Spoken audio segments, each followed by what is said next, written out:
is that it contracts.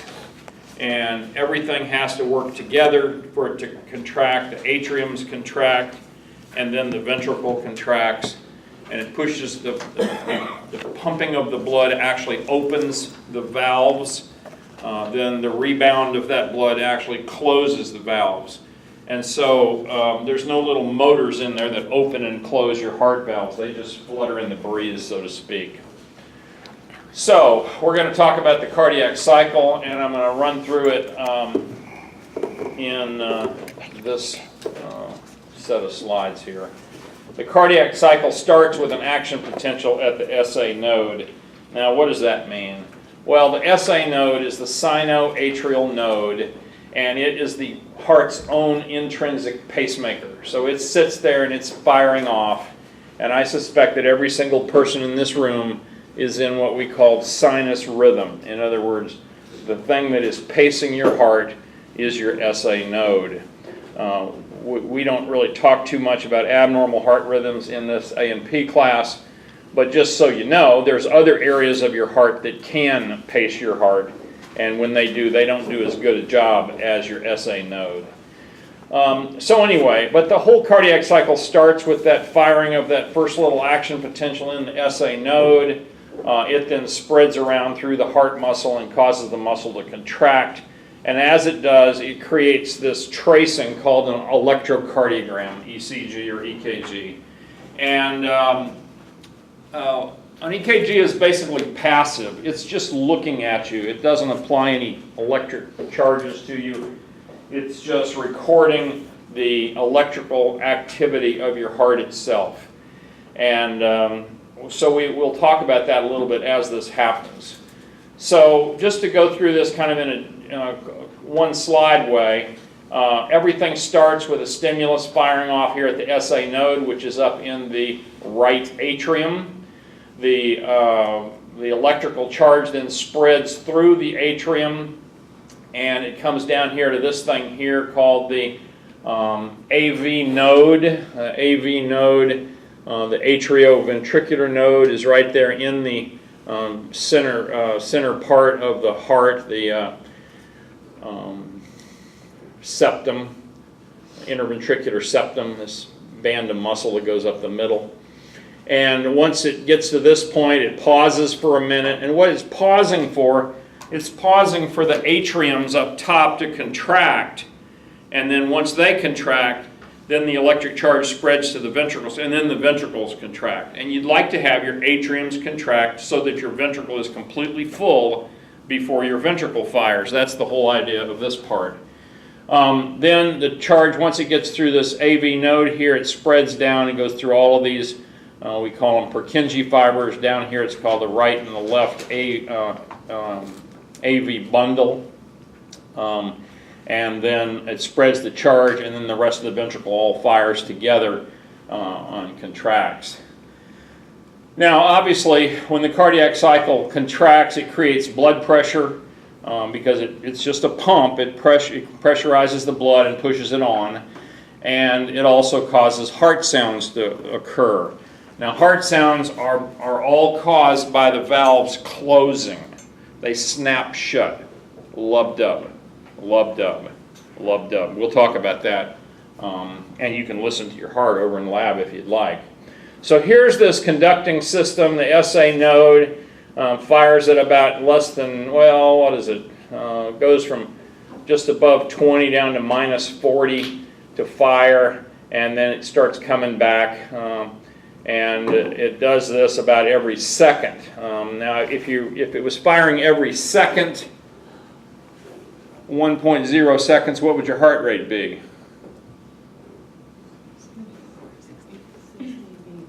60, right? 60 seconds in a minute.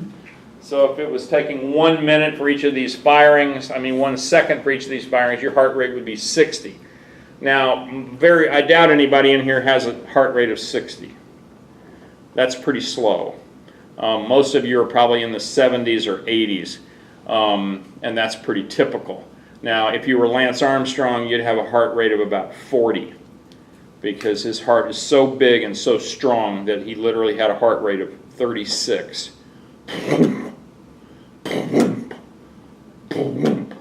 And then when he got on his bike and started going up that hill after 8 hours, it was going boom, boom, boom, boom, boom, boom, boom, boom, boom. But it was this huge heart pumping these huge amounts of blood that would get him to the top. Obviously, he had a little help from a little extra blood from EPO and from testosterone and from blood doping. But hey, what the hell? It still was him doing all the work.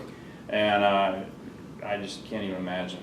So our normally our SA node, the normal pacemaker of the heart, runs between 80 and 100. I went to the club last night and I got on an exercise bike, and when I got on the bike, my heart rate was about 72, and I wear a heart rate monitor and it transmits, you know, and there's this little man in the machine. He says, go faster, turn this, you know. And so I'm trying to do all that. And I got my heart rate up to about 132.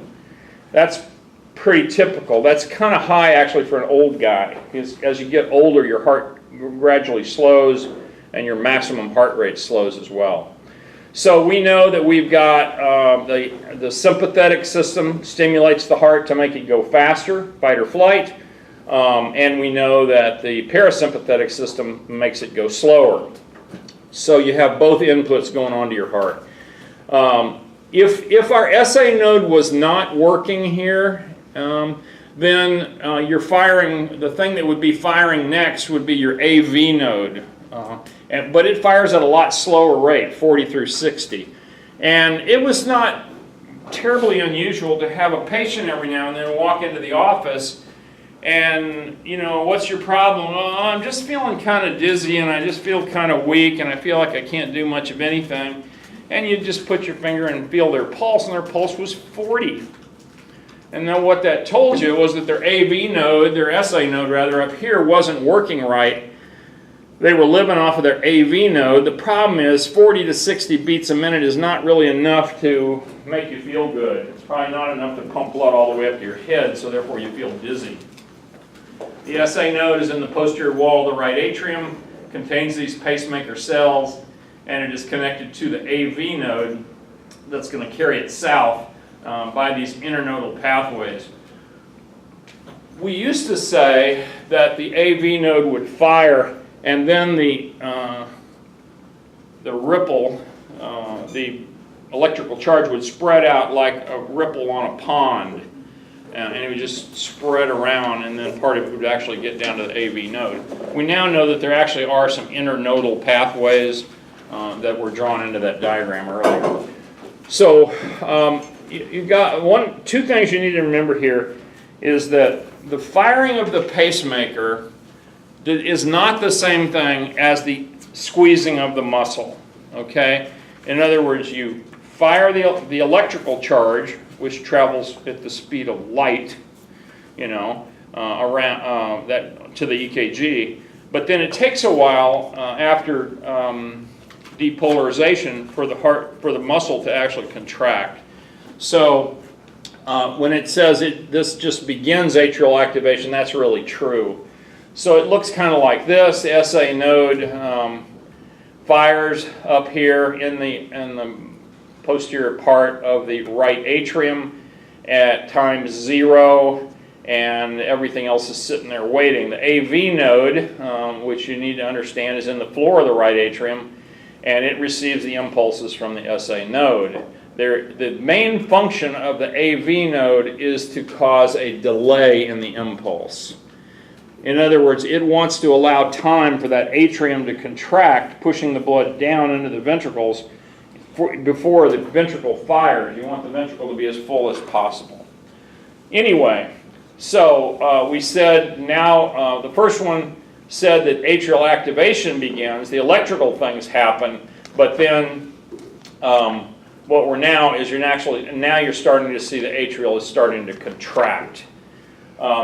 So as this wave spreads through the atrium, eventually finds its way here to the AV node, and once it gets to the AV node, there is a 100 millisecond delay. Now, how much is 100 milliseconds?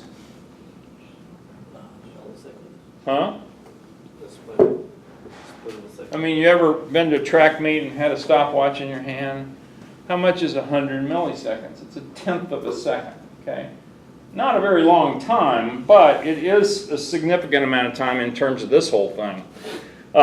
So yeah, once the depolarization gets to the AV node here, it delays it for 100 milliseconds, and then the charge starts transmitting down this nervous tissue that's embedded in the heart called the AV bundle. And it's going to come down the AV bundle through the interventricular septum, and the AV bundle is going to split into the right and the left bundle branches, and then it's going to be transmitted on out through the heart. And you remember that this little piece right here goes through that thing called the moderator band. We will dissect hearts today, and once you see those things, you won't forget them. They look they're pretty neat looking, at least the moderator band is. So then, as I said, it now transmits through the AV bundle, and then the AV bundle splits into the left and right bundle branches, and then they conduct the charge onto what we call the Purkinje fibers, which then pass it out through the whole through the whole ventricle, so that it can contract all at once. Notice that one of the branches goes out to the moderator band, and the moderator band carries its charges to the papillary muscles. You remember those papillary muscles that are attached to those little chordae tendineae that attach to the edges of the heart valves, both the tricuspid and the mitral. So here it comes. Just like we said, we're now up to about 175 milliseconds. Still not up to even 2/10 of a second.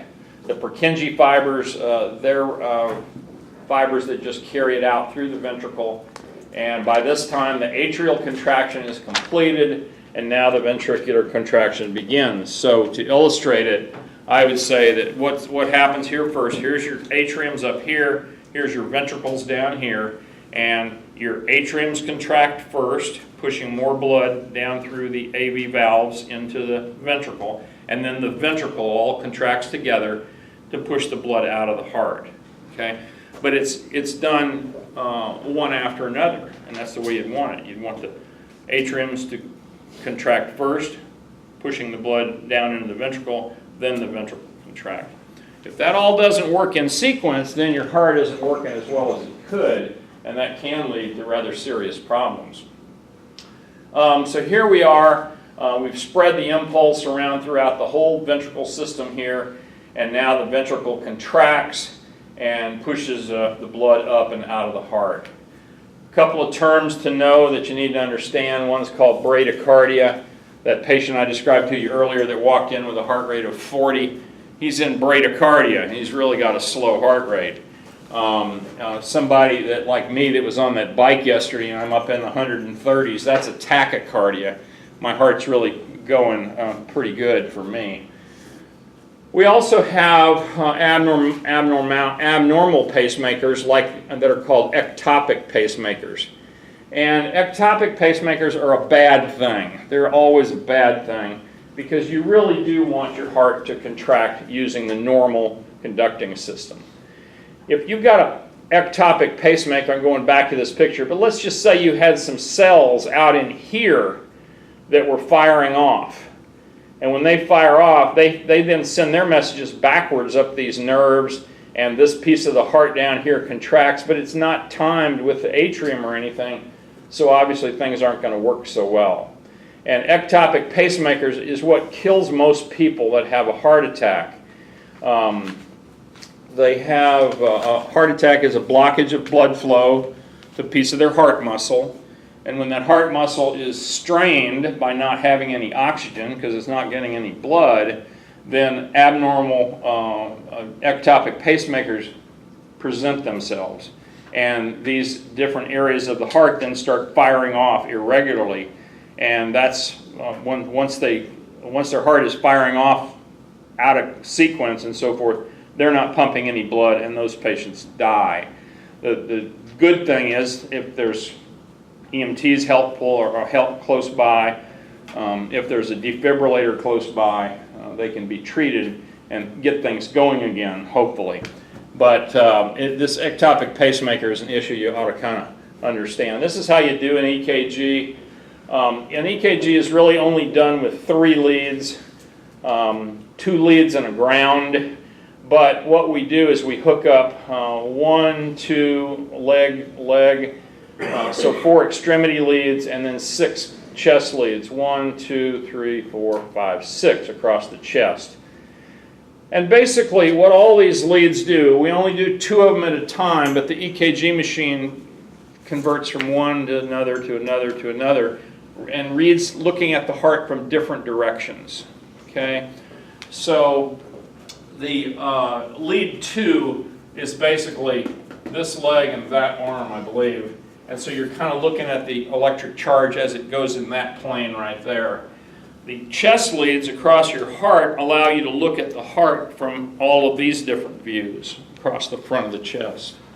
We're not here to teach about EKGs, but I will show you this one over here. Oh, this is me. That's my EKG from a few years ago, back in 12. It says here I'm 36. That's a lie. But anyway, so this is a 12-lead EKG, which you'll see all the time. And this is lead 1, lead 2, lead 3. Then we have one called AVR, which is the right foot, AVL, left foot, AVF is the foot, I think. Maybe this is right arm, left arm, foot. And then you have V1, V2, V3, V4, V5, V6. The 6 chest leads are shown there. But the machine itself just turns one on at a time, and that's why you get so many this quickly. At the bottom of the chart down here is what we call a rhythm strip. That's usually lead 2, so you see it looks like this one right here. And sure enough, you know, there's my heart. These are my P waves right here, the little wave in front of things. This big thing is called the QRS complex. That's where your ventricle is depolarizing. And then this wave here is called the T wave, where the heart is repolarizing back. That's a pretty normal EKG. I think that's what they call it, is normal. Very good. It is sinus rhythm. Rate of 61. I think I was running a bit more back then, so my heart tended to run a lot slower than it does now. So this is what you need to know about this EKG, and that is that this first wave is called the P wave. And remember that the P wave is the atrium depolarizing.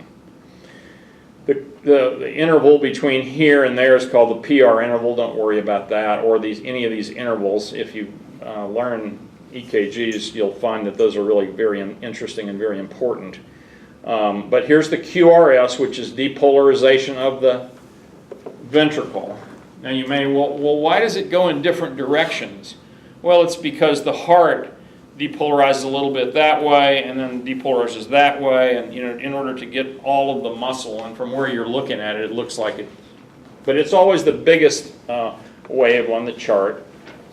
And then you come over here, and this is the ventricles repolarizing, the T wave. So it's PQRST, and that's all there is to it. The first thing to look at on a rhythm is always as to whether there is a P wave in front of every QRS. That tells you you're in normal sinus rhythm.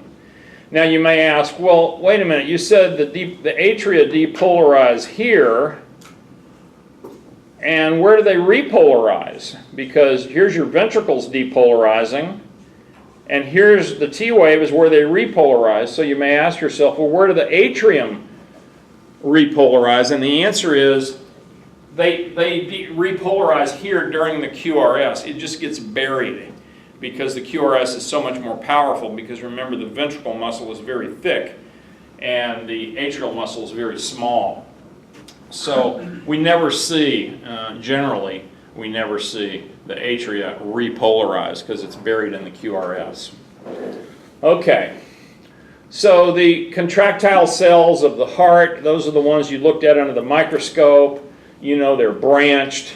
You know they've got those little cross-hatching things called what do you call those little lines across the heart muscle cells?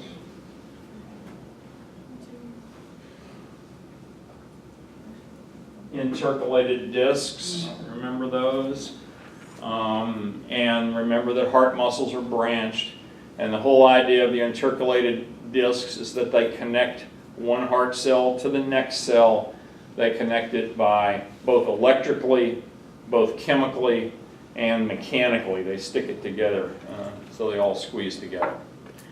The resting potential of a ventricular cell is about -90, of an atrial cell is about -80. I don't think that's very important for our class here. This is important though. You may remember how muscle depolarized. You know, we gave it a stimulus over here usually, and there's a little bit of a latent period, and then up comes the depolarization, and then it comes back down. But you know, if we re-stimulated it right about here, and we did it a whole bunch of times, remember, we could create what was called tetany. Remember that? You can't do that with your heart. Your heart will not repolarize again. And the reason is because your heart has this very long absolute refractory period. So now, no matter how hard you stimulate the heart in through this whole area, it will not fire off again. And that's really a good thing, because you don't want it to fire off again, right? You want to give it a half a second to squeeze, refill, and get ready to be squeezed again. You need it to all work in order. So that's what, this is the major difference between cardiac muscle and skeletal muscle in terms of this absolute refractory period. Now you see there is a relative refractory period way over here, but it's pretty short. And the distance between here and there is 200 milliseconds, so it's a fifth of a second, which may not seem like much, but it's pretty significant. This would be an example of putting them side by side. This would be an example of an action potential in skeletal muscle up here. Notice the skeletal muscle and action potential is very quick and comes back down. The blue strip here is the period of time, the absolute refractory period where it cannot be stimulated again, and then the next one here is the relative refractory period, same as on the cardiac muscle. But see how much wider and how many more seconds, milliseconds there are in cardiac muscle than skeletal muscle. This refractory period is really long so that cardiac muscles cannot respond to another electric shock for a period of time. Relative refractory period is relatively short. In order to get another stimulation during the relative refractory period, however, you have to stimulate the heart a lot harder than with a higher electrical change than regular. Cardiac cycle is the period of time between the start of one heartbeat and the beginning of the next, and so therefore it contains both the time when the heart is contracting, that's called systole, and the time the heart is relaxing, and that's called diastole. And we will talk about that for both the ventricles and the atriums and the ventricles. So within any one chamber, there is a period of systole and there's a period of diastole. Systole always means contraction. Diastole means relaxation. Obviously, the atrial systole comes here, and then a few milliseconds later, ventricular systole takes place there. They don't contract at the same time. Blood pressure can be monitored throughout the heart. We now have the ability to measure the blood pressure anywhere in the heart, in any chamber. That's pretty amazing if you think about it. Back in the 1950s and 60s, we didn't have any way to do any of that. We couldn't measure the blood pressure in the left atrium, or measure the pressure in the right atrium, or measure the pressure in the pulmonary artery. We just didn't have the technology to do it. Now, not only can we do it, we can do it in the ICU in living patients by feeding catheters with balloons on them and all kinds of amazing stuff. that allows us to monitor the heart from any direction, so to speak. Remember that the blood pressure is always going to go up during diastole. While your heart is contracting, it's going to make the blood pressure in that ventricle go up. And then during diastole, it's going to relax and the blood pressure is going to come back down. Blood is always going to flow from high to low pressure. And it's always going to be controlled by the timing of those contractions. And it's always going to be directed in only one direction by the one-way valves. Now, if you didn't have valves and your ventricle contracted, some of it would go out the aorta, but some of it would go back up into the atrium, right? So you need these valves to keep it all working in the same direction at the same time.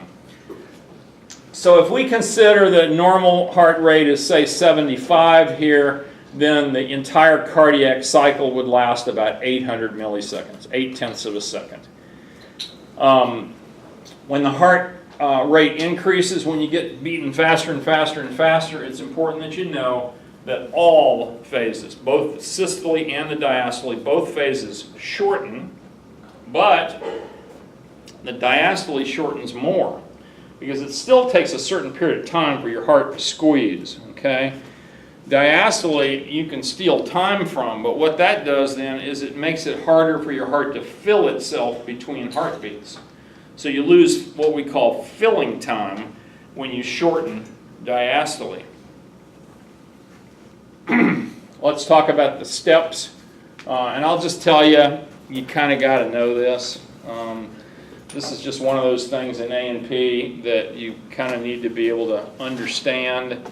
And so my first advice would be to go through it on your own, step by step, writing it down, thinking about it, and so forth. I'll try to take you through it slow here myself. The first step is atrial systole. That's when the atriums up here at the top squeeze down. Now, for them to squeeze down, the AV valves, the two valves in the middle, right, have to be open to allow the blood to pass from the atriums to the ventricles down below. So your AV valves are open during this period of time. The atria then continue to eject the blood into the ventricles. So here they are squeezing down, the valves are open, the blood is flowing into the ventricles, right? And then it gets done, it quits, it's contracted all it can contract, and atrial systole ends. And now the atrial muscles are just starting to relax, and they're gradually going to go back up and fill up again. But at this point, all the valves close. Now, why do they close? Well, once everything's gone through that was pushing that valve open, and now the ventricle down here is full, then the pressure from below causes the valves to flop up and close, and they snap shut. And at that point, the heart is at what we call end diastolic volume, EDV. This is a very important thing for you to understand, EDV. EDV is what I always refer to in the lectures and so forth as the fullest full. This is the fullest full that your ventricle ever gets, is at the end of diastole, because diastole, blood was kind of pouring in there, then the atriums contracted and pushed a little bit more blood down in there, and now it's full. And so we call that the end diastolic volume. Now, this is a slide that you're going to see, I think, 6 times in the next 20 minutes or 10 minutes or whatever, because I put multiple copies in it so you could keep referring back to it as we go through this little part of the talk. So, we started over here at point number 1 here, when the atrium started to contract. And there are several curves illustrated here that you need to line all up together so it makes sense to you. This first one up here is the EKG. And P, remember, is the contraction of the atrium, or the depolarization followed by the contraction. So whereas the atrium depolarizes right here, you notice that it doesn't really contract and the pressure doesn't come up till about out here, because that's just the way it works. So this is atrial diastole, this is atrial systole occurring right in here. And let's go over these pressure lines. This black line here is the aortic pressure, the pressure in your aorta coming out of your left ventricle. This red line is the pressure in your left ventricle, in that biggest, thickest chamber of your heart. They've got a little blood pressure detector in there, and you notice that this is when the heart really squeezes down, pushes out, and then that blood goes out of the ventricle and starts snapping back. And as you see, as it comes back to here, it snaps, and that closes the aortic valve. Off it goes. So this is the aortic pressure. This is the red line is the left ventricular pressure. The blue line is the left atrial pressure. It could pretty much just as soon be the right atrial pressure, but just think of it as atrial pressure. This bottom curve down here is important because this is measuring the volume of the left ventricle. In other words, how full is the ventricle? So here we go in diastole, and the ventricle is gradually filling, and then here comes the ventricle contracting, and it starts pushing blood out of the ventricle. As it pushes the blood out, the volume of the ventricle obviously goes down because the ventricle squeezes to push the blood out until it gets down here to what we call the end-systolic volume. And then this is the only period where the ventricle is actually contracting, and then you see it starts filling up again, ready for the next heartbeat. So let's go through that now kind of step by step, and maybe it'll help organize your thinking. We've talked about the first couple of things. We're out here to number 4. Number 4 is ventricular systole. Ventricular systole means the systolic squeeze of the ventricle. And the first part of that is what we call isovolumetric. In other words, there's blood in the heart, and the valve is closed above. The heart squeezes down, and when it squeezes down, that increases the pressure inside the ventricle. But the blood hasn't started moving out yet. So the first part of it is what we call isovolumetric. In other words, the volume stays the same, but yet it is squeezing down. As the pressure continues to rise in those ventricles, as you continue to squeeze on that chamber full of blood, it causes the AV valves above to shut. Okay? So your mitral valve shuts, and your tricuspid valve over on the right side snaps shut, and then the squeezing continues, and now it's actually ejecting the blood. The ventricular ejection period is, and now the blood is squirting out of the heart. And it doesn't really matter whether it's the right side of the heart where the blood is squirting out into the pulmonary artery, or whether it's the left side of the heart where the blood is pumping out into the aorta and going to your body. So it causes the semilunar valves to fly